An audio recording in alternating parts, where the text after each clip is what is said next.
यो चाहिँ हाम्रो खेत हो, यो चाहिँ हाम्रो गाउँ। यहाँ हाम्रो खेत चाहिँ यतातिर हो।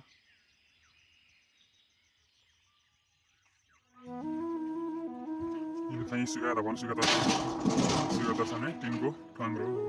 यो हाम्रो बारी हो। यसरी बारीमा मकै सबै केही छैन। अहिले भर्खर यहाँ चिबेका बच्चा चोर्न आएको थिएँ। यो रुखमा चिबेका बच्चा थिए, केटाकेटी लगेर पोलेर खानलाई यिन आइहालेका थिए। मैले धन्दा देखेर बाँचेको चिबेका बच्चा चाहिँ।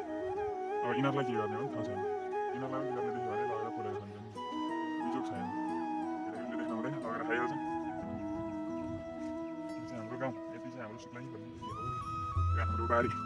हामी चाहिँ मजाले नै फलेको यसबाट चिबेका बच्चा लिन आएका छन् केटाकेटी।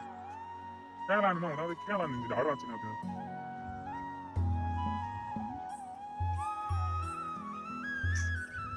इमाम कोही पनि हामी त्यतिकै भिडियो बनाएको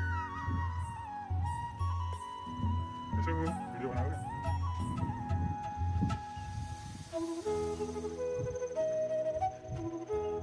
यसरी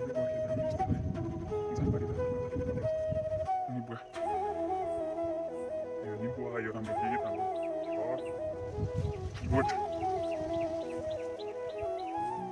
गाउँतिरको ठाउँमा यस्तै छ।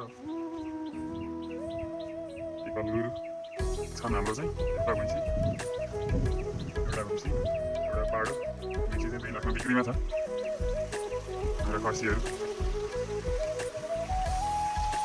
हाम्रोतिर चाहिँ यसरी आउँछ पानी पम्प बोर्डिङ गाडीको ठाउँबाट यसरी आउँछ मोटरले तलसम्म बोर्डिङ। हाम्रो चाहिँ पानी यसरी आउँछ तल ननस्टप 24 घन्टा यस्तै हो। यो पानी घट्ने ओर्नेवाला केही छैन।